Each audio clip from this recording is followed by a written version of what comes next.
প্রিয় দর্শক, আপনাদের আমন্ত্রণ জানাচ্ছি চ্যানেল 24-এর সাপ্তাহিক আয়োজন ইস্পাহানি মির্জাপুর চা মুক্ত কণ্ঠে। আপনাদের সাথে আছি মাকসুদুন নবী। আমাদের আজকের আলোচনার বিষয় প্রথম সফরে কি পেল বাংলাদেশ। এই নিয়ে আলোচনা করতে স্টুডিওতে আমন্ত্রিত হয়েছেন দুজন বিশিষ্ট অতিথি। পরিচিত হতে চাই তাদের সঙ্গে। আমরা শুরুতেই পরিচয় করিয়ে দিচ্ছি রাহিদ এজাজ, কূটনৈতিক প্রতিবেদক, প্রথম আলো, এবং এর পরপরই আছেন অধ্যাপক পারভেজ করিম আব্বাসী, ভূ রাজনৈতিক বিশ্লেষক। আপনাদের দুজনকেই স্বাগত আজকের এই অনুষ্ঠানে। খুবই আলোচিত একটি সফর।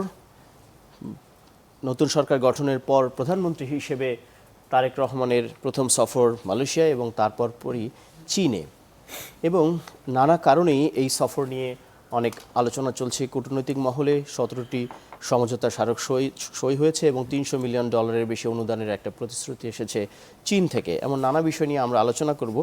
শুরুতেই রাহিদ এজাজ, আপনার কাছে আসতে চাই। যে সফরটি হলো প্রথম সফর মালয়েশিয়াতে এবং তারপর চীনে, আমাদের প্রতিবেশী দেশ ভারত, এই সফরে যখন গেলেন তারেক রহমান, এক ধরনের আলোচনা হচ্ছিল যে ভারতে না গিয়ে কেন মালয়েশিয়াতে গেলেন, কিংবা চায়নাতে গেলেন, কিংবা ভারতেই কি সবসময় যেতে হবে, এমন তো কোনো কারণ নেই। প্রথমে এই দুই দেশকে বেছে নেওয়ার কারণ কি বলে আপনি মনে করেন? ধন্যবাদ। আপনি যেটা বলছিলেন, এই সফরটা কেন মালয়েশিয়া, চায়না কিংবা কেন ভারত নয়, এই যে জল্পনা আলোচনা মাঠে ময়দানে রাজনৈতিক পরিসরে, শুধু দেশে তো নয়, দেশের বাইরেও আছে। এবং আমি যদি 2 বছর আগের ঘটনার কথা আপনাকে মনে করিয়ে দিই, 2024-এ যখন তৎকালীন প্রধানমন্ত্রীর বিদেশ সফর নিয়ে কথা হচ্ছিল জানুয়ারির নির্বাচনের পর, তখনও কিন্তু এমন একটা আলোচনা, পাল্টা আলোচনা, জল্পনা এগুলো ছিল, এবং শেষ পর্যন্ত দেখা গেল তিনি ভারত গেলেন প্রথম বিদেশ সফরে, রাষ্ট্রীয় সফরে, এরপর চীনে গেলেন ক্ষমতা থেকে বিদায় নেওয়ার আগের মাসে।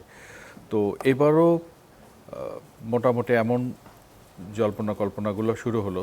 বিশেষ করে আমি যদি বলি, ফেব্রুয়ারিতে যখন প্রধানমন্ত্রী তারেক রহমান প্রধানমন্ত্রী হিসেবে দায়িত্ব নিলেন, তার শপথ গ্রহণ অনুষ্ঠানে ভারত তাদের লোকসভার স্পিকার ওম বিড়লাকে পাঠিয়েছিল, সঙ্গে নরেন্দ্র মোদীর চিঠি নিয়ে এসেছিলেন তিনি, যেখানে বাংলাদেশের সঙ্গে সম্পর্ক এগিয়ে নেওয়া, বিশেষ করে 18 মাসের যে চরম তিক্ততা বা টানাপোড়েন আমরা যাই বলি না কেন, সেখান থেকে উত্তরণের একটা ইঙ্গিত ছিল। তো স্বাভাবিকভাবে মনে করা হচ্ছিল যে এবারও হয়তো হবে।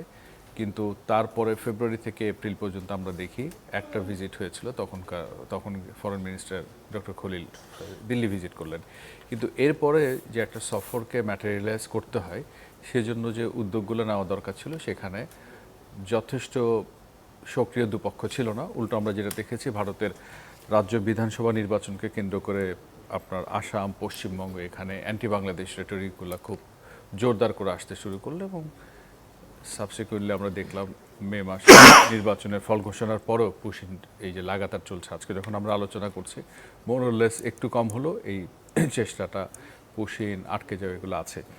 ইন দ্য মিন টাইম, আমরা যখন বলছি এপ্রিলে পররাষ্ট্রমন্ত্রী ডক্টর খলিলুর রহমান দিল্লি সফরে গেলেন তার কাউন্টার পার্টির সাথে এবং ন্যাশনাল সিকিউরিটি অ্যাডভাইজারের সাথে আলোচনা করবেন, হঠাৎ করে এপ্রিলের পর মে মাসে ফরেন মিনিস্টার বেইজিং গেলেন। বেইজিংয়ে সেই আলোচনাটা আসলো যে প্রধানমন্ত্রীকে বেইজিং সফরে নেওয়া, এবং খুব দ্রুত তারা অতি সক্রিয় হয়ে কিছু পদক্ষেপ নিল, এবং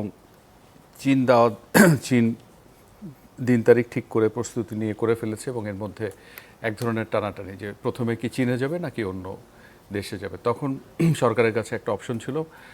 মালয়েশিয়ার প্রধানমন্ত্রী আনোয়ার ইব্রাহিম অন্তত 3বার, একবার ফোনে এবং পরবর্তীতে 2বার ফলো আপ করেছিলেন। তো সেই জন্য আমার যেটা মনে হয় যে এই বিতর্ক থেকে কিছুটা নিজেদের দূরে সরিয়ে রেখে সরকার মনে করছে থার্ড কোনো ডেস্টিনেশনে যাই, এবং সেটা মালয়েশিয়া, এবং মালয়েশিয়াতে আমাদের গত 1 দশক ধরে সবচেয়ে বেশি কর্মী যায়, রেমিটেন্স আসে, ব্যবসা বাণিজ্য আছে, বিনিয়োগ আছে। তো এখন মানে মোটা দাগে আমি যদি বলি, এই জন্যই থার্ড কান্ট্রি হিসেবে মালয়েশিয়া আছে। আর এই যে বিতর্কের কথা বলছি, এটা কিন্তু সাম্প্রতিক সংযোজন। অতীতে আমরা দেখতাম সরকার প্রধানরা দায়িত্ব নিয়ে গত 15 বছরে বা তারও কয়েক বছর, 20 বছরে ওমরা দিয়ে বিদেশ সফর শুরু করতেন।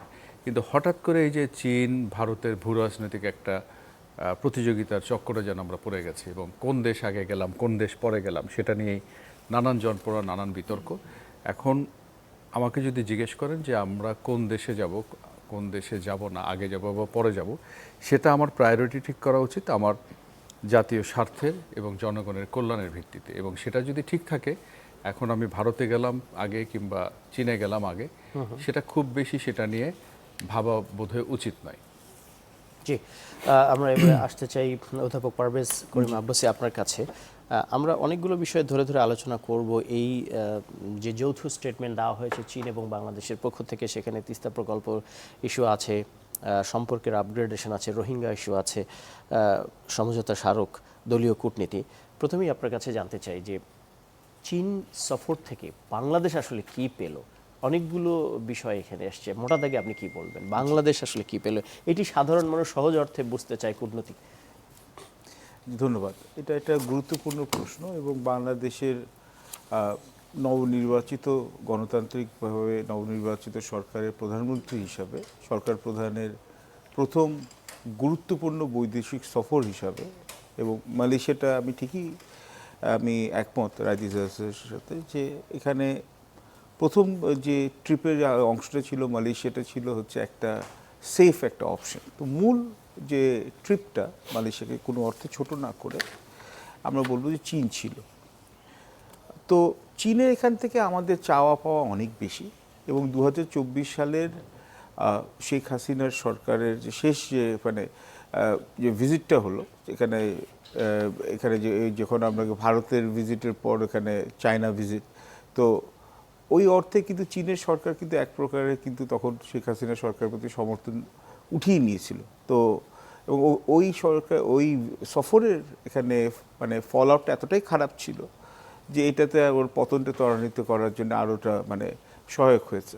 এখন বিগত 2 বছর যেহেতু রাজনৈতিক অস্থিতিশীলতা ছিল, আর যদিও বা ডক্টর ইউনূসের অন্তর্বর্তীকালীন সরকার সহ চীনের সাথে বেশ কিছু এখানে সফর হয়েছে, কিন্তু সেই অর্থে চীন কিন্তু যতক্ষণ রাজনৈতিক স্থিতিশীলতা না আসতো বাংলাদেশে, ওরা কিন্তু ওইভাবে পলিটিক্যালি এনগেজ করতো না। কিন্তু চীন কিন্তু তার কাজ করে গেছে, কারণ অন্তর্বর্তীকালীন সরকারের সময় ওরা বিএনপি, জামায়াতে ইসলামী, এমনকি নিউলি ফর্মড এনসিপির সাথেও কিন্তু ওদের সাথে নেতাদের সাথে ওরা দেখা সাক্ষাৎ করেছে। চীনের প্রতিনিধি দল ওদেরকে বেজিংয়ে নিয়ে গেছে। তো ওরা বিভিন্ন স্টেক হোল্ডারের সাথে কিন্তু এনগেজ করেছে, যেটা কিন্তু ভারতের কিন্তু এক অর্থে ওইরকমভাবে ছিল না।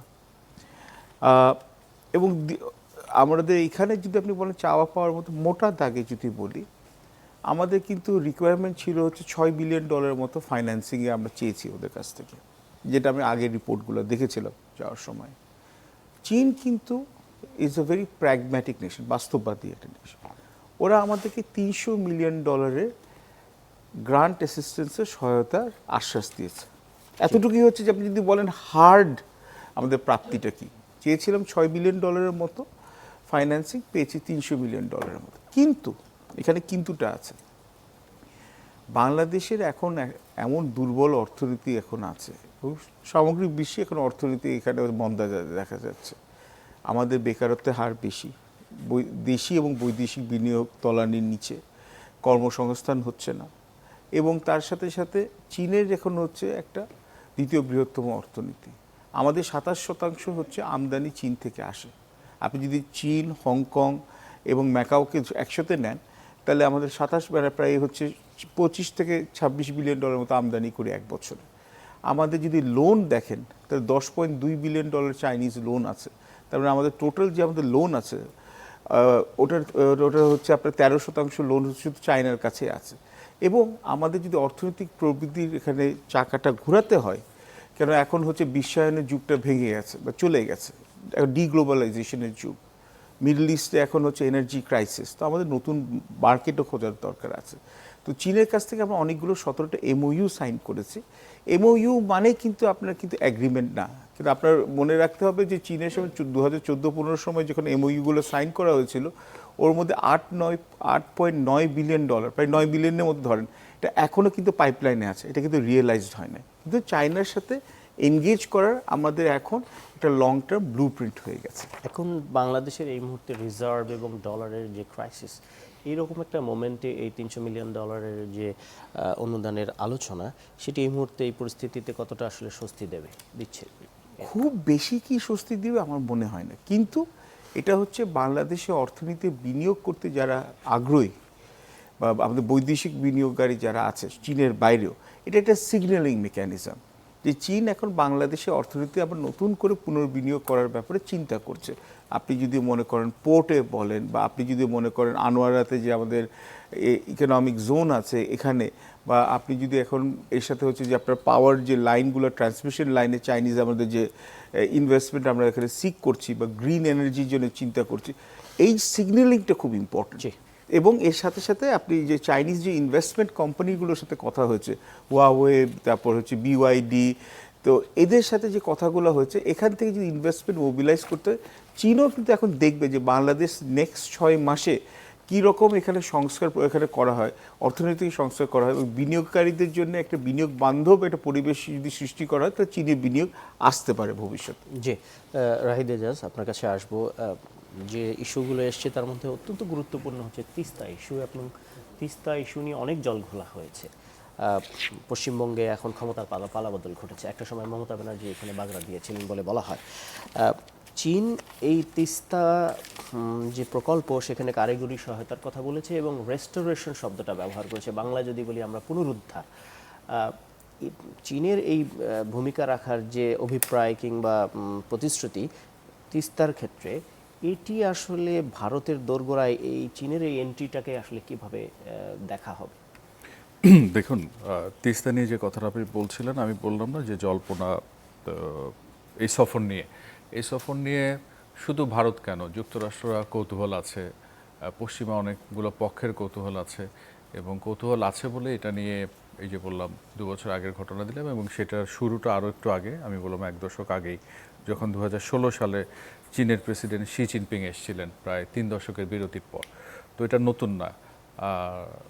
পারভেজ করিম আব্বাসি যেটা বলছিলেন, গ্লোবাল অর্ডারটা চেঞ্জ হয়ে গেছে, ইকোনমির যে অবস্থায়, এবং এক ধরনের প্যারাডাইম শিফট হচ্ছে, সেখানে চীনের কাছে যেরকম সারপ্লাস রিসোর্স আছে আর কারো কাছে নাই, টেকনোলজিতে সে অনেকখানি এগিয়ে গেছে।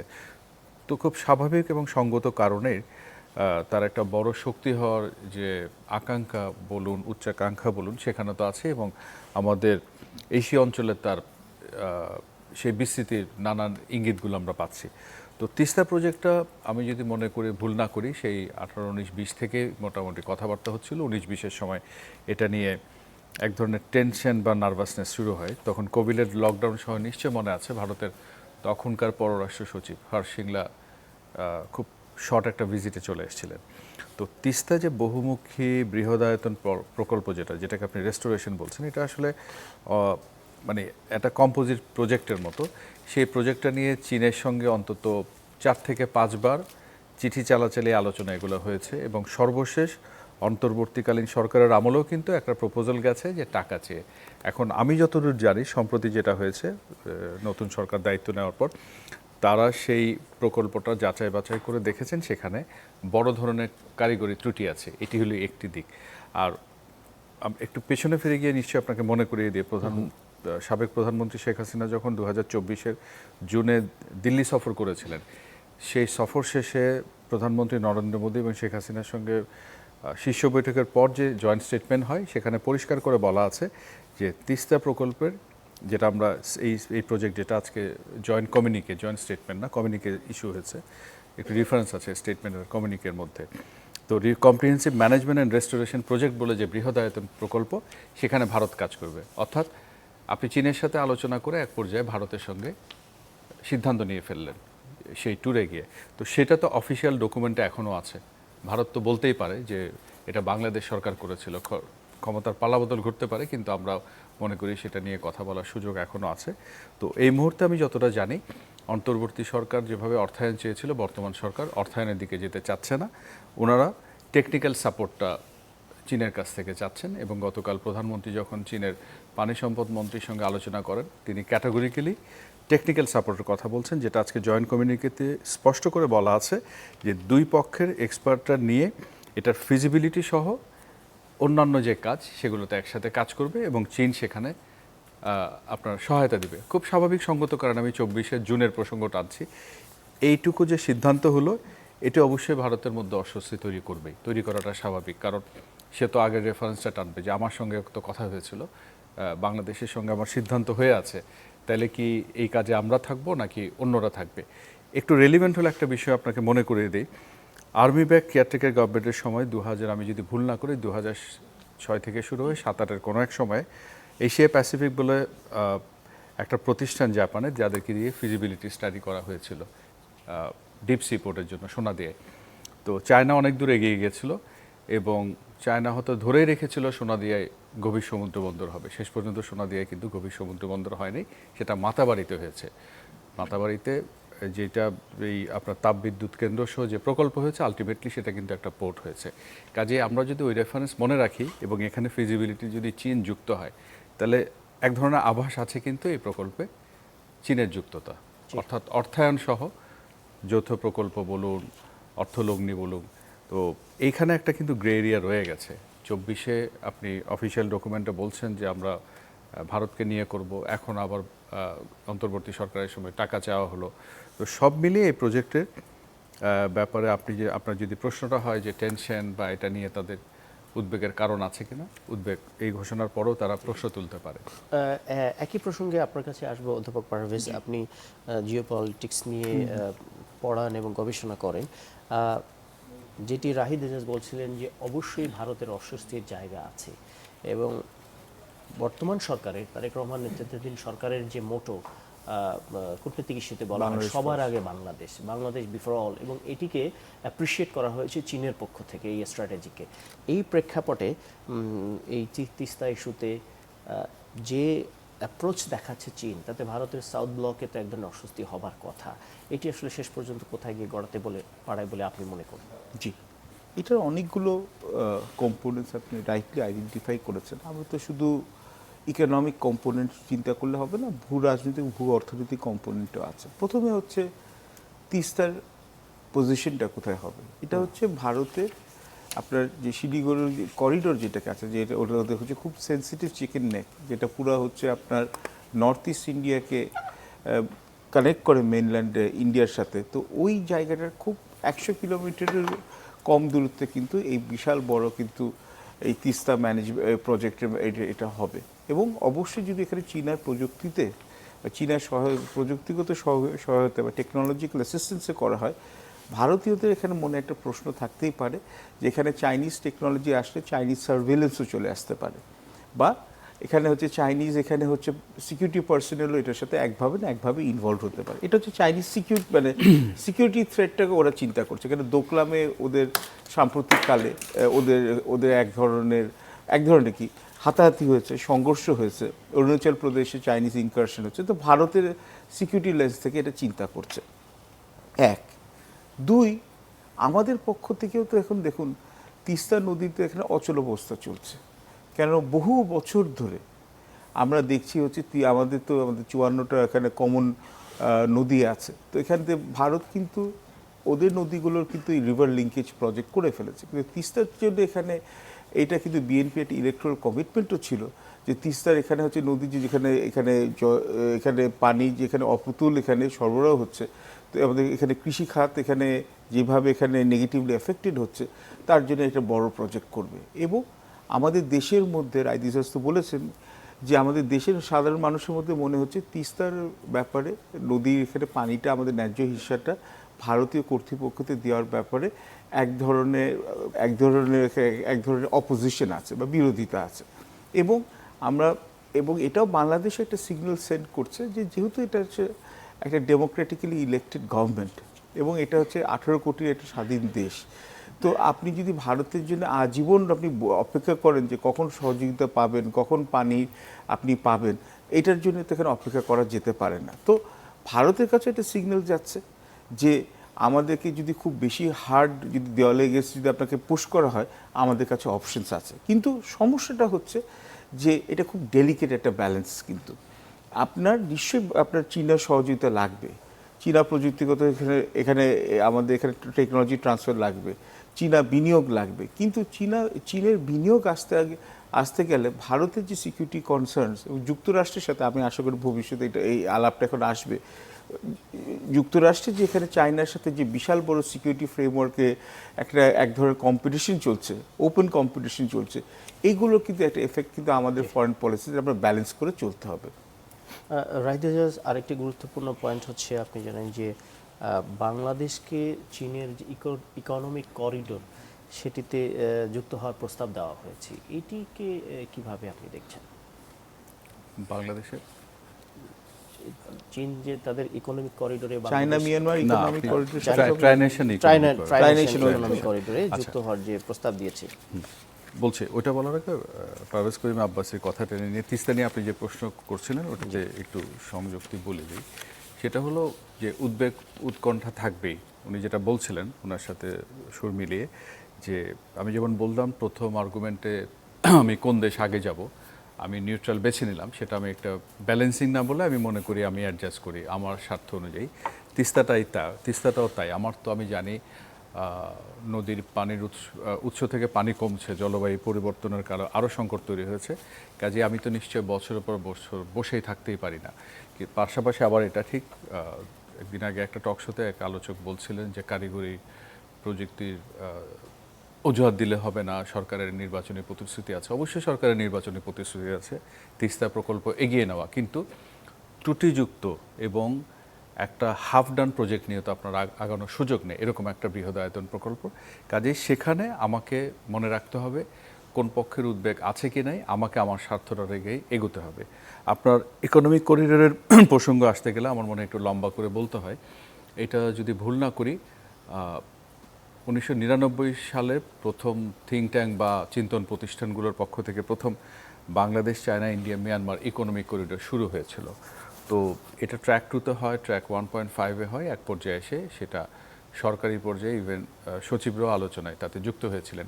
কিন্তু হঠাৎ করে 13 সালে যখন চীন তার এই যে বিসিআইএম, যেটা মূলত ল্যান্ডলক ইউনান প্রভিন্সের সাথে মিয়ানমার আপনার কলকাতার সাথে কানেক্ট করবে ভায়া মিয়ানমার, চকফু এবং চিটাগং, ঢাকা দিয়ে, এভাবে জিনিসটা এগোচ্ছিল। চীন প্রথমে এই আইডিয়াটা ফ্লোট করে এবং বাংলাদেশ তাতে রাজি হয়েছিল। এবং একটু যদি ব্যাকগ্রাউন্ড বলি, আমি যদি ভুল না করি, বাংলাদেশ থেকে সিপিডি এবং union academy of social science, এদিকে সিপিআর বলে দিল্লির একটা থিঙ্ক ট্যাঙ্ক, আর অন্যদিকে মিয়ানমারের মিনিস্ট্রি অফ ট্রেড ছিল।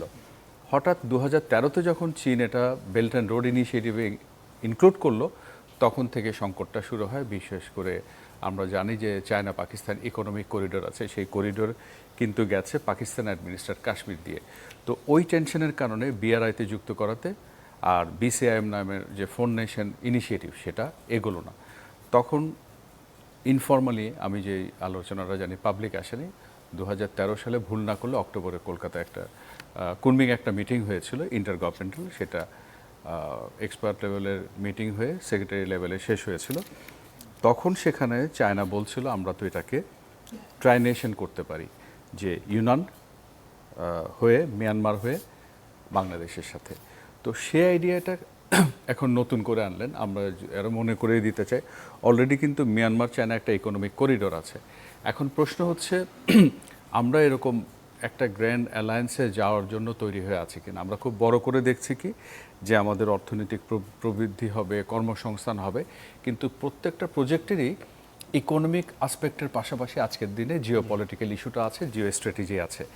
এখন আমি এই প্রজেক্টটা যে প্রপোজাল দিয়েছে এটার সাথে সাথে আমি এটা নিতে পারবো কি না, সেজন্য আমার কিন্তু প্রচুর যাচাই বাছাইয়ের ব্যাপার আছে। এবং সবচেয়ে বড় ব্যাপার হচ্ছে মাঝখানে যে মিয়ানমারের সাথে আমার যে রিলেশনশিপের ডিনামিক্স, সেটা ঠিক না হওয়া পর্যন্ত আমি এখানে যেতে পারছি কিনা একটা বিষয়।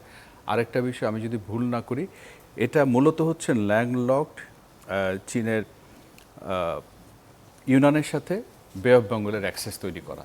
তো সেই জায়গাতে আমার লাভটা কি হবে, আমার মনে হয় এটা আমাদের একটু খুব চুলচেরা বিশ্লেষণ করে দেখা জরুরি। অধ্যাপক পারভেজ, আপনার কাছে আসবো। যেটি আপনি নিশ্চয়ই জেনেছেন যে চীন কিন্তু কতগুলো যে regional comprehensive economic partnership, BRICS, SCO, RCEP, এগুলোতে যুক্ত হওয়ার জন্য, বাংলাদেশকে যুক্ত হওয়ার জন্য সমর্থন দিয়েছে।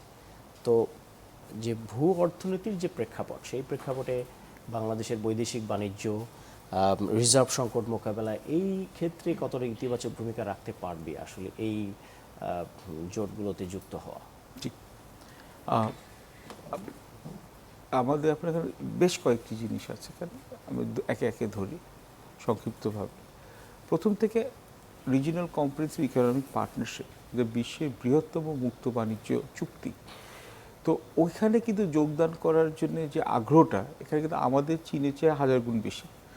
কিন্তু রিজিনাল কম্প্রিহেনসিভ ইকোনমিক পার্টনারশিপে যোগদান করার জন্য যে আপনার যে যোগ্যতা লাগে, কিছু স্ট্যান্ডার্ডস লাগে, এখানে কাস্টমস হারমোনাইজেশন লাগে, তারপর আপনার সাথে সাথে কোয়ালিটি অ্যাসুরেন্স লাগে, আপনার ডাবল ট্রান্সফরমেশন লাগে, আপনার ট্যারিফ র্যাশনালাইজেশন লাগছে। তো এইগুলো কিন্তু অনেক কিছুতে কিন্তু বাংলাদেশ অনেক পিছিয়ে আছে। তো আমাদেরকে যেটা হয়তোবা হতে পারে যে আমাদের এখানে ওরা আরসেপের এখানে যে আসিয়ানের মধ্যে বেশ কিছু দেশ ছিল যে পিছিয়ে পড়া, যেমন কম্বোডিয়া, লাওস ইত্যাদি। তো ওদের জন্য হচ্ছে যে লোয়ার মানে একটা হচ্ছে যে লোয়ার ট্র্যাক একটা ছিল, যেখানে হচ্ছে ধীর গতিতে ওরা হচ্ছে ওখানে আস্তে আস্তে সংস্কার করবে যাতে আরসিএফে ওরা সংযুক্ত হতে পারে। হ্যাঁ, এখন আমাদের 3 বছর পর আমাদের জিএসপি সুবিধা এখান থেকে চলে যাবে বাজার থেকে, পশ্চিমা বাজার থেকে। তো তার জন্য আমাদের রপ্তানি বহুমুখীকরণ বা বিনিয়োগ বাড়ানো বা আপনাদের অল্টারনেট এক্সপোর্ট মার্কেট খোঁজার জন্য আরসেপ হচ্ছে অত্যন্ত একটা গুরুত্বপূর্ণ একটা চুক্তি। এটা হচ্ছে প্রথমে। এবং এর মধ্যে যুক্তরাজ্য, আপনার দক্ষিণ কোরিয়া, আপনার খোদ অস্ট্রেলিয়া এরাও কিন্তু সম্পৃক্ত আছে। তো এইটা কিন্তু এটা একদিনে হবে না, তো এটা বেশ লম্বা সময় লাগবে এবং এটার সাথে কন্টিনিউয়াস নেগোসিয়েশন করতে হবে। তো এটা হচ্ছে 1। 2, চীনের বাজারে আমরা এখানে আরেকটি জায়গায় যেখানে আমরা বেশ কয়েক বছর ধরে আমরা এক দশক ধরে আমাদের এখনও চীন অনেক আগ্রহ প্রকাশ করেছিল, এটা এখন আমরা যোগদান করছি global development initiative. Global development ইনিশিয়েটিভটা হচ্ছে যে আমাদের ইউএন যে আমাদের সাস্টেনেবল ডেভেলপমেন্ট গোলস ওইটারই একটা হচ্ছে সফট কম্পোনেন্ট হচ্ছে চায়নার উদ্যোগে করা হয়েছে। যে এটাকে বলে বিআরআই সফট কম্পোনেন্ট। মানে বিআরআই হচ্ছে যে আপনার ভৌত অবকাঠামোগত বিনিয়োগের পর, এটা হচ্ছে যে আপনার পভার্টি অ্যালিভিয়েশন, আপনার স্কিলস ট্রান্সফার, তারপর হচ্ছে আপনার টেকনোলজি ট্রান্সফার, গ্রিন এনার্জি।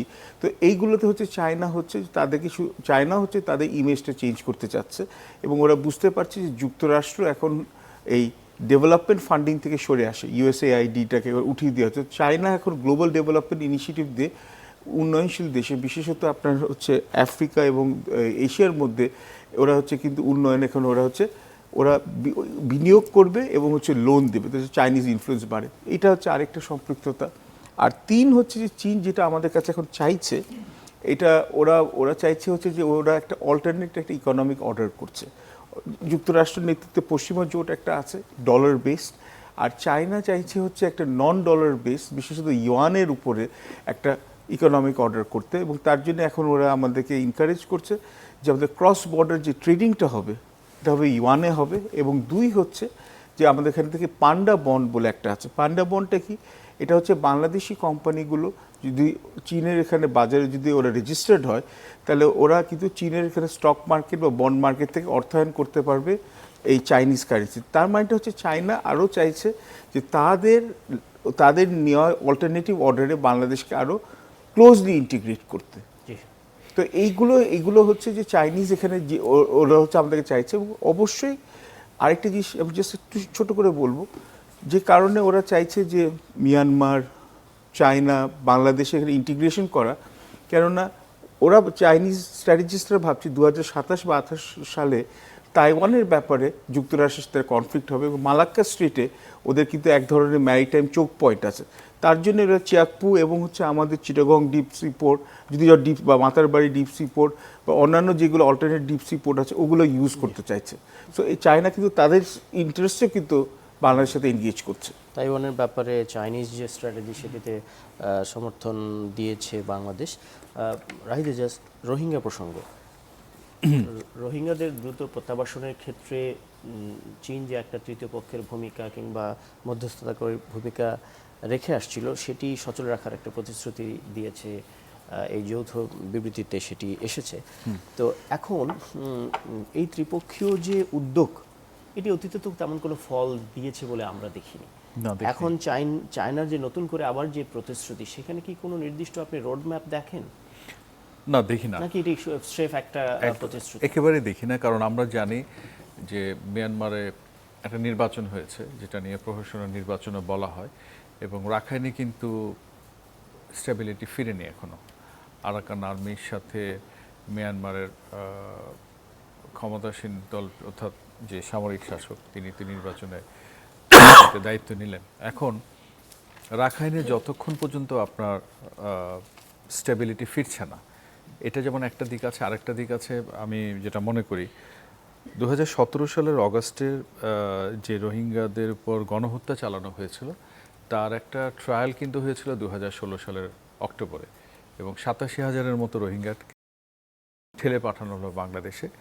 তো সেবারও তারা দেখলো যে না, এভাবে তো পার পাওয়া যায়। এবং আমাদের নিশ্চয় মনে আছে যে রোহিঙ্গা ঢলের পরপরে জাতিসংঘের মানবাধিকার বিষয়ক হাই কমিশনার যখন যিনি ছিলেন রেইদ আল হুসাইন, উনি বলছিলেন text book example of ethnic cleansing, এবং যেই জনগোষ্ঠীকে একটা মানচিত্র থেকে মুছে দেওয়ার জন্য এরকম নৃশংসতা চালানো হয় আধুনিক কালে, তো সেই জায়গাতে জিনিসটা খুব সহজ স্বাভাবিক হবে এটা মনে করার কারণ নেই। তার চেয়ে বড় কথা হচ্ছে রোহিঙ্গারা তো ফিরে যেতে চায় তাদের আদিনিবাসে, কিন্তু সেই আদিনিবাসে তো অনেকগুলো স্ট্রাকচার হয়ে গেছে, সামরিক এবং নিরাপত্তা প্রতিষ্ঠানগুলোর অবকাঠামো তৈরি হয়েছিল। এর মধ্যে সেখানে আবার আরাকান আর্মির মতো বিচ্ছিন্নতাবাদী গোষ্ঠী এই মুহূর্তে রাখাইনকে নিয়ন্ত্রণ করছে। 2024-এর গত মাসে এটার 2 বছর পূর্তি হলো। 2024 সালে কিন্তু আরেক দফা রোহিঙ্গাদের উপর গণহত্যা চালানো হয়েছিল, এবং সেই গণহত্যার সাথে যুক্ত কিন্তু এবার আরাকান আর্মি। তো মিয়ানমারের স্টাবলিশমেন্ট, সেটা বলুন সামরিক বলুন বেসামরিক বলুন, তারা নিপীড়ন নৃশংসতা চালাচ্ছে। বিচ্ছিন্নতাবাদী গোষ্ঠী যারা আরাকানের স্বাধীনতা চায় তারা নৃশংসতা চালাচ্ছে। একটা জনগোষ্ঠীর উপর যখন প্রত্যেকটা পক্ষ নৃশংসতা চালায়, এমন কোনো ইঙ্গিত তো পাওয়া যায় না যে খুব করে যে সেখানে চীনের এই কথাবার্তাগুলো আছে দ্বিপক্ষীয় বা ত্রিপক্ষীয় দ্বিপক্ষীয় উদ্যোগে কিছু হয়নি বলে চীন যুক্ত হয়েছে। চীন যুক্ত হয়ে কিন্তু কোনো আশার আলো আমরা দেখতে পাইনি। অনুষ্ঠানের বিরতিতে আমরা আলোচনা করছিলাম যে সম্প্রতি পররাষ্ট্রমন্ত্রী ডক্টর খলিলুর রহমান মস্কো সফর করেছিলেন, তার রাশিয়ান কাউন্টারপার্টের সাথে যে আলোচনা, সেখানে অন্যতম একটা বিষয় হিসেবে প্রেসের কাছে যেটা এসছে রোহিঙ্গা সমস্যার সমাধান। লাভরভ ক্যাটাগরিক্যালি বলছিলেন যে বাংলাদেশ মিয়ানমারকে এটা সলভ করতে হবে, থার্ড পার্টি দিয়ে হবে না। থার্ড পার্টি দিয়ে হয়তো উনি মিন করতে চান আমেরিকা বা ওয়েস্টার্ন বা ইন্টারন্যাশনাল কমিউনিটি। এখন আমার সেখানে প্রশ্ন, তো থার্ড পার্টি এঙ্গেজ হবে না, তো সেকেন্ড পার্টি, দুই পার্টি মিলেও তো কিছু করতে পারছে না। তো সেই জায়গায় আমি মনে করি কি যে রোহিঙ্গা সংকটের যেই সমাধানের কথা বলছেন বা রোডম্যাপের কথা আপনি জানতে চাচ্ছেন, আমার কাছে স্পষ্ট করে কিন্তু এখন পর্যন্ত কোনো ইঙ্গিত নেই, এবং মাঠের যা পরিস্থিতি তাতে আশাবাদী হওয়ার মতো কিছু কিন্তু আমরা এই মুহূর্তে দেখছি এবং না। আপনি নিশ্চয়ই হয়তো জেনেছেন, সম্প্রতি আমরা একটি ব্রেকিং রিপোর্ট করেছিলাম যে রোহিঙ্গাদের যে বাংলাদেশে আসা এটি এখনো থামছে না, নতুন করে আসছে। এখন তাদের আবাসন তৈরির জন্য নতুন করে আরো জমি চাইছে ইউএনএইচসিআর, যেটাতে বোঝে সরকার রাজি হয়নি।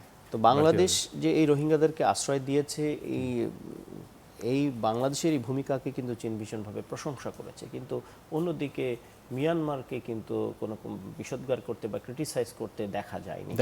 যাই হোক, অধ্যাপক পারভেজ আপনার কাছে আসতে চাই, এই যে চীনের সঙ্গে বাংলাদেশের যে আলাপ আলোচনা, যে কূটনৈতিক লেনাদেনা কিংবা যে সমস্ত সমঝোতা স্বাক্ষর হলো, তারেক রহমানের এই সফর, এগুলোকে যুক্তরাষ্ট্র কিভাবে দেখবে বলে আপনার মনে হয়?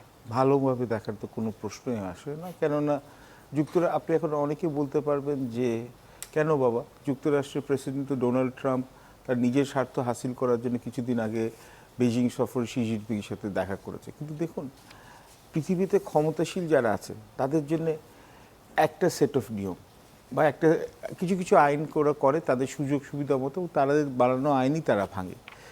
যুক্তরাষ্ট্র শি জিনপিংয়ের সাথে এখানে মিটিং করেছে, একটা ডিএসকেলেশন করতে চেয়েছে, কিন্তু তা বলে যুক্তরাষ্ট্রের আন্ডারে যেসব দেশগুলোকে ওরা মনে করে হচ্ছে যে তাদের সিকিউরিটি আমব্রেলায় আছে বা তাদের ইকোনমিক অ্যাডভান্টেজ এনজয় করে, যার মধ্যে বাংলাদেশও একজন, তাদেরকে কতটুকু ছাড় দেবে এটা হচ্ছে প্রশ্ন।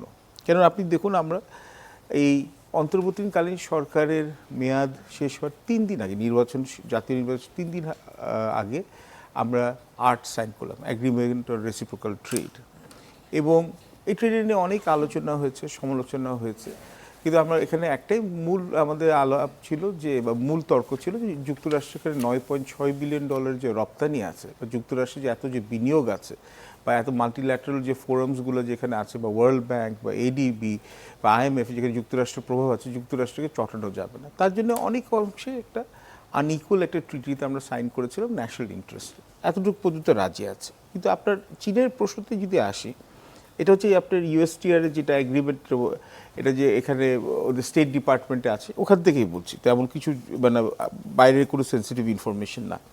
ওদের কিন্তু সেকশন 4.3 লেখা আছে। সেকশন 4.3 কি, যদি বাংলাদেশ যুক্তরাষ্ট্রের স্বার্থ পরিপন্থী যদি কোনো চুক্তি করে নন মার্কেট এবং কান্ট্রি, নন মার্কেট কান্ট্রি মানে কি, এটা ওরা হচ্ছে ওরা ডিরেক্টলি ইনডিরেক্টলি চায়নাকে মিন করাচ্ছে, যে তাহলে স্ন্যাপব্যাক ট্যারিফ আছে। কেন আমাদের তো 37% থেকে ট্যারিফ শুল্কটা নামিয়ে 19% আনা হচ্ছিল, আবার এই শুল্কটা 37%তে জেলে যেতে পারে। 2 নম্বর হচ্ছে যে আপনি জানেন যে কিছুদিন আগে যুক্তরাষ্ট্র এখানে ঘোষণা দিল, ইউএসটিআর, ইউএস ট্রেড রিপ্রেজেন্টেটিভের এখানে সেকশন 301 হিসাবে, যে বাংলাদেশ অনেকগুলো দেশের মতো চীন থেকে আমদানি করে এবং ওই আমদানির মধ্যে ওরা হচ্ছে ফোর্স লেবার, যেটা হচ্ছে যে এখানে ইচ্ছায় যে এখানে শ্রম দেওয়া হয় না, মূলত আপনি বলছেন ধারণা করছি সিনজিয়াং থেকে যেখানে হচ্ছে অনেক উইগর মুসলমান আছে, সেখান থেকে যে আমদানি করা হয় সেটা আমাদের কাঁচামালে ব্যবহার করা হয়। তো আমাদের উপর কিন্তু আরও 10% কিন্তু শুল্কের খরচ কিন্তু ঝুলছে, যেটা হিয়ারিং কিন্তু জুলাই মাসে। এবং 3 নম্বর আমি আপনাকে ক্যাটেগরিক্যালি বলছি, আমাদের কিন্তু এই যে চীনা বিনিয়োগের জন্য আমরা যে 3-4টি কোম্পানিকে আমরা কোর্ট করছি, একটা হচ্ছে অবশ্যই বিওয়াইডি, বিশ্বের বৃহত্তম হচ্ছে ইলেকট্রিক ভেহিকলস ম্যানুফ্যাকচারার। তারপর হচ্ছে যে আপনার সিইটিজি, চায়না ইলেকট্রনিক্স টেকনোলজি গ্রুপ, বা হচ্ছে বাইডু, যেটা গুগলের এখানে অল্টারনেটিভ, এখানে বিশাল বড় একটা টেকনোলজি ফার্ম, বা আলিবাবা যে ফিনটেক, এগুলোর উপর কিন্তু কিছুদিন আগে কিন্তু পেন্টাগনে কিন্তু নিষেধাজ্ঞা জারি করা হয়েছে, যে ওখান থেকে এখানে কোনো ধরনের সেন্সিটিভ টেকনোলজি যুক্তরাষ্ট্র ওরা আমদানি করবে না। আর যেখানে পেন্টাগনের নিষেধাজ্ঞা হয় সেখানে ট্রেজারি ডিপার্টমেন্টে চলে আসে। তো যুক্তরাষ্ট্র কিন্তু এখন চাইছে চায়নার সাপ্লাই চেনের ডিসরাপশনটা করাতে, এবং চায়নাও তার মতো অল্টারনেট রাউটে যাচ্ছে। আমাদের বিপদটা যেটা হয়ে গেছে, আমাদের সবচেয়ে বৃহত্তম হচ্ছে রপ্তানি বাজার যুক্তরাষ্ট্র, আমাদের সবচেয়ে বৃহত্তম আমদানির বাজার হচ্ছে চীন, এবং দ্বিতীয় বৃহত্তম আমদানির বাজার হচ্ছে ভারত। তো আমাদের এইগুলো, এবং আমাদের সবচেয়ে বড় ডেভেলপমেন্ট অ্যাসিস্ট্যান্স হচ্ছে জাপান। ইদানিংকালে জাপানের যে নতুন যে আমি বলবো অ্যাগ্রেসিভলি প্রাইম মিনিস্টার আসছে, তার জন্য কিন্তু চীন এবং হচ্ছে জাপানের মধ্যে কিন্তু আরও টেনশন বাড়ছে। তো এত কিছু জিনিসকে ব্যালেন্স করতে গেলে বাংলাদেশের কিন্তু আমাদের ফরেন পলিসি বলুন বা ইকোনমিক পলিসি বলুন, এটা কিন্তু অনেকগুলো ক্যালিব্রেশনস লাগবে। নিঃসন্দেহে। আমরা এবার একটু মালয়েশিয়ার প্রসঙ্গে কথা বলতে চাই। 2 দিনের সফর ছিল মালয়েশিয়াতে। বাংলাদেশ মালয়েশিয়ার সম্পর্ক বলতে শ্রমশক্তি রপ্তানি কিংবা শ্রম বাজারটাকেই আসলে বোঝানো হয়। তবে এবারে দ্বিপাক্ষিক সফরে কিন্তু আরও নতুন কতগুলো বিষয় কিন্তু আনা হয়েছে। বলা হয়েছে যে semiconductor, counter terrorism research, cultural কোঅপারেশনের মতো বিষয়গুলো কিন্তু চুক্তি এবং সমঝোতায় সই হয়েছে। কূটনৈতিক দৃষ্টিকোণ থেকে এই শিফট বা এই মোড় পরিবর্তনকে আপনি কিভাবে দেখছেন? আমি মনে করি যে খুব ফিউচারিস্টিক এই জন্য আলোচনার শুরুতে বোধহয় আমি উল্লেখ করেছিলাম যে কেন মালয়েশিয়া থার্ড অপশন হিসেবে প্রথম চলে আসে, এটা কেন ভালো। 10 বছর ধরে আমরা লেবার এক্সপোর্ট করি, তার টপ 3 কান্ট্রির একটা হচ্ছে মালয়েশিয়া, এটাতে কোনো সন্দেহ নেই, রেমিটেন্স আসে। কিন্তু এবং এই মুহূর্তে ভুল না করলে ফর্মাল ইনফর্মাল মিলিয়ে প্রায় 10 লাখের বেশি কর্মী সেখানে কাজ করেন। কিন্তু কর্মী কারা? মূলত অদক্ষ শ্রমিক, তারাই এই রেমিটেন্সের চাকাটা সচল রেখেছেন। আবার সেখানে প্রচুর অনিয়ম আছে, বাজার একবার খুলে বাজার বন্ধ হয়ে যায়, নানান অভিযোগ আছে, সিন্ডিকেটের কথা। এবং এই যে সিন্ডিকেট বললেই কিন্তু দুপক্ষই থাকে, এবং দুপক্ষ থাকে বলেই জিনিসটা কিন্তু এখনও সেটেল করছে না। এবং যেহেতু মালয়েশিয়া আর্লি ইলেকশন হবে, অনেকেই এটা সমালোচনা করছিলেন, তাহলে তো মালয়েশিয়া ট্যুর ভালো হলো না। ভালো হওয়ার তো সুযোগ নেই, কেউ কিন্তু আশা করে না যে আমি যেটা বলছি যে ফরেন পলিসি বা ফরেন রিলেশনের বিষয়গুলো এমন না যে আপনি সঙ্গে সঙ্গে ভিজুয়ালাইজ করতে যাবেন। আপনি বলছিলেন না যে আমি কি পেলাম, প্রাপ্তি কি 10টা প্রজেক্ট, 15টা প্রজেক্ট, 5টা বিজনেস, কিংবা $1 বিলিয়ন, $5 বিলিয়ন এভাবে দেখার সুযোগ নেই। তো সেই জায়গাতে আপনি যে বললেন সেমিকন্ডাক্টর, ইনভেস্টমেন্ট, এডুকেশন, এগুলোকে আমি মনে করি মোর ফিউচারিস্টিক। ধরুন মালয়েশিয়া এখন তার ইন্ডাস্ট্রিয়ালাইজেশনের নতুন স্ট্র্যাটেজি ঠিক করেছে। তো সেই স্ট্র্যাটেজিতে more tech driven AI, advance production system, এবং যেখানে বলা হচ্ছে সেমিকন্ডাক্টর একটা বড় জায়গা এবং 2030-এ তারা লক্ষ্য ঠিক করেছে শীর্ষ 10টার প্রথম দিকেই তারা থাকবে। ইতিমধ্যে আমরা দেখেছি ভারত 10 থেকে 15,000 তার নাগরিকের কর্মসংস্থানের জন্য ঠিক করেছে। তো এবার যে আলোচনাগুলো হলো আমি মনে করি কি যে কর্মশক্তি বা শ্রমের জায়গাতে নতুনভাবে আমার দেখার সুযোগ আছে। তো সেখানে সেমিকন্ডাক্টর বলুন, টেক বেস ওয়ার্ক বলুন এবং স্কিল এবং হাই স্কিল, এখানে আমাদের নজর দেওয়ার সুযোগ আছে 1 নম্বর। 2 নম্বর হচ্ছে মালয়েশিয়ায় এই মুহূর্তে আমি যদি ভুল না করি সম্ভবত দ্বিতীয় সর্বোচ্চ বিদেশি শিক্ষার্থী অবস্থান করে এবং সংখ্যাটা 11,000-এর বেশি।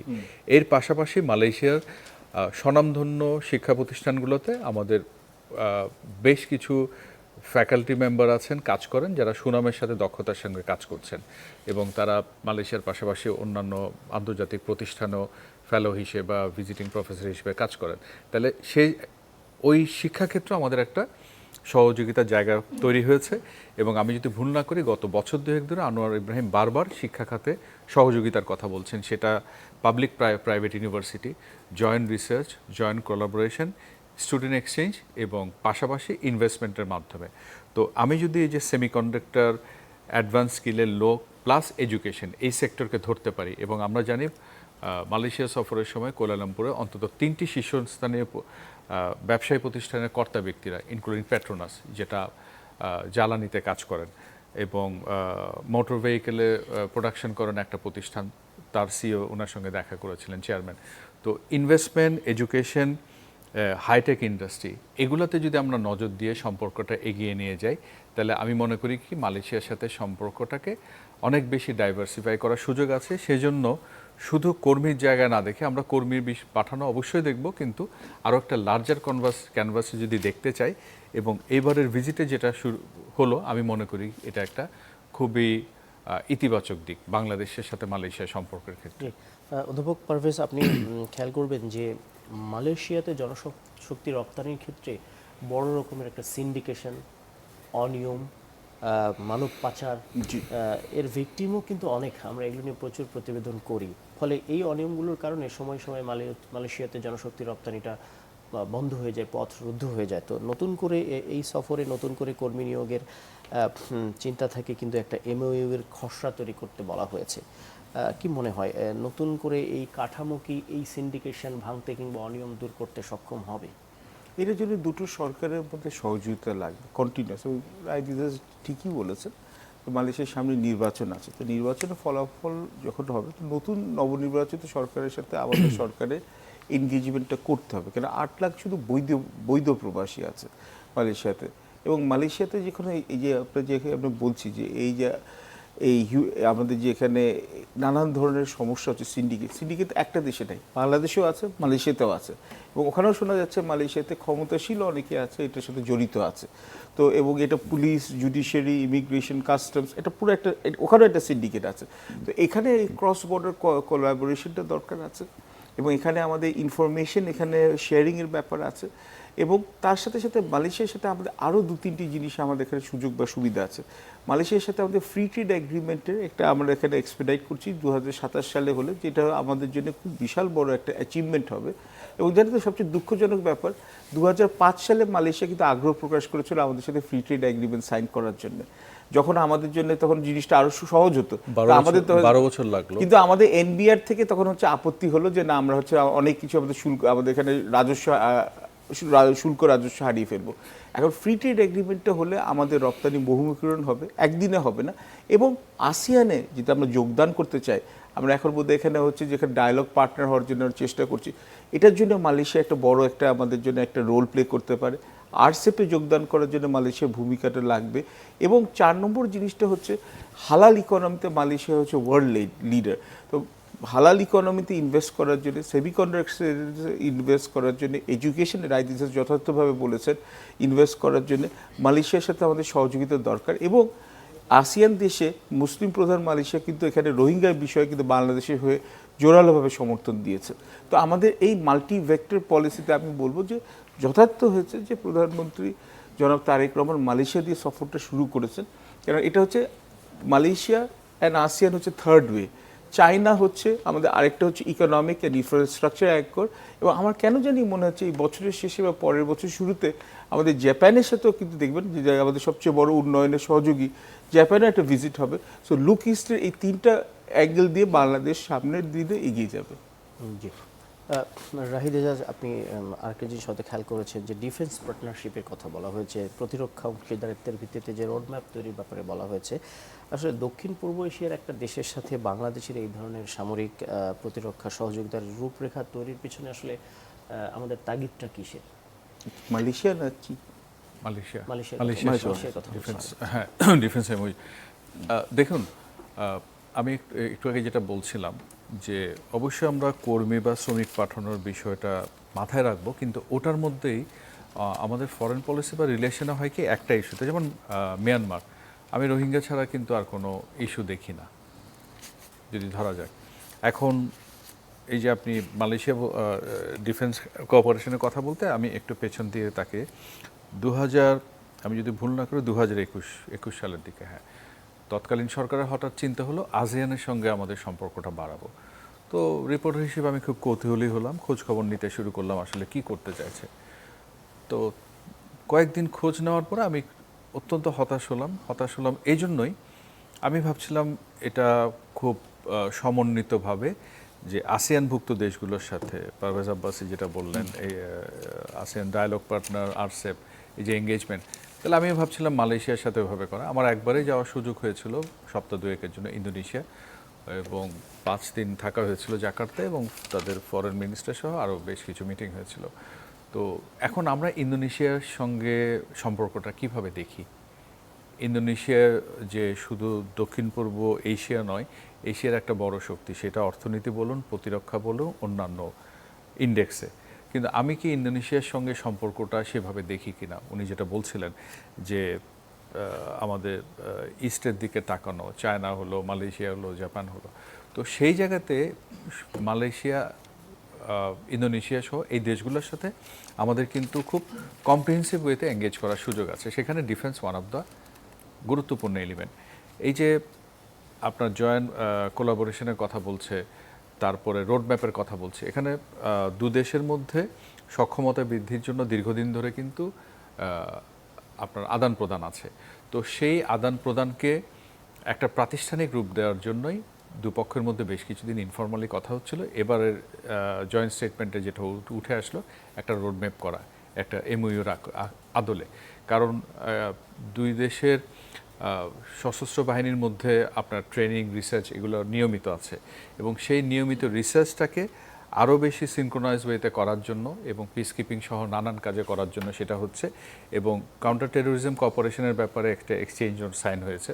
বিভিন্ন সময় আমরা বিক্ষিপ্তভাবে দেখি আমাদের নাগরিকরা সেখানে ধরা পড়ছেন, এবং কখনো কখনো বলা হচ্ছে যে অপরাধমূলক তৎপরতা, জঙ্গিবাদী তৎপরতা এগুলো আছে।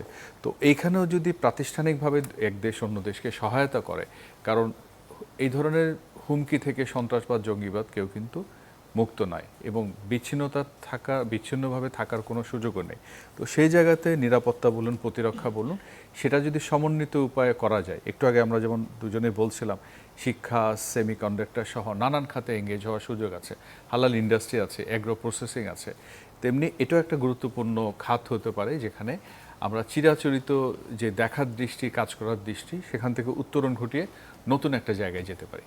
জি, আমরা অনুষ্ঠানে একেবারে শেষ প্রান্তে খুব ছোট করে যদি আপনি শেষ করেন যে এই দুই দেশের সফরের ফলে যে জিওপলিটিক্যাল, ভূ রাজনৈতিক প্রভাব কিংবা মেরুকরণ তৈরি হবে, সেটির কতগুলো মানে থ্রেট তো বাংলাদেশের দিকে হয়তো আসবে, যুক্তরাষ্ট্রের দিক থেকেও এক ধরনের চাপ আসতে পারে, সেইগুলো মোকাবেলা করার জন্য এই মুহূর্তে কী ধরনের স্ট্র্যাটেজি নেওয়া দরকার বলে আপনি মনে করেন? আমাদের প্রথমত হচ্ছে যে চীন এবং মালয়েশিয়ার সাথে যে আমরা সফরটা প্রধানমন্ত্রী শুরু করলেন, কন্টিনিউয়াস এনগেজমেন্ট থাকতো, যেটা ডায়াবেটিস বলে, যে এক সফরের পর আবার যাতে সব কিছু থেমে না যায়।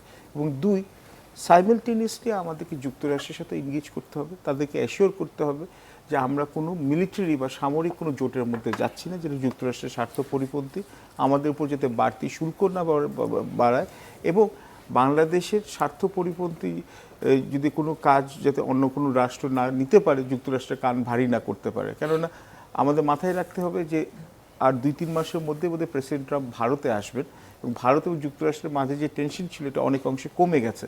যে যুক্তরাষ্ট্র এবং ভারতের যদি একটা স্ট্র্যাটেজিক কনভার্জেন্স হয় তখন কিন্তু চীনের ফুটপ্রিন্ট যে বাংলাদেশে বাড়ছে এটা নিয়েও কিন্তু এটা আমাদের সামনে সমস্যা। তো এটাও আমাদের স্থিমিত করতে হবে এটাকে, এবং ভারতের সাথে আমাদের ট্র্যাক 2 ডায়ালগ বা আমাদের ট্র্যাক 1.5 ডায়ালগও কন্টিনিউ করতে হবে। আমাদের প্রবলেমগুলো আমরা বলবো, আমাদের স্বার্থতে কোনো আমরা কম্প্রোমাইজ করব না, কিন্তু ভারতের সাথেও আমাদের সহযোগিতা করার রাস্তাটা আমাদের এখানে কন্টিনিউ করতে হবে। নিঃসন্দেহে আজকের এই আলোচনায় যুক্ত হওয়ার জন্য আপনাদের দুজনকে অসংখ্য ধন্যবাদ। আমরা বিশ্বাস করি যে এই সফরের মধ্য দিয়ে বাংলাদেশ কূটনৈতিক ক্ষেত্রে আরও এক ধাপ এগিয়ে যাবে এবং যে জিও পলিটিক্যাল কিংবা জিও ইকোনমিক্যাল যে প্রবলেমগুলো আছে সেগুলো সলভ করে বাংলাদেশ আরও সামনে এগোতে পারবে। দর্শক, আপনারা এতক্ষণ দেখছিলেন ইস্পাহানি মির্জাপুর চা মুক্ত কণ্ঠ। ভালো থাকবেন।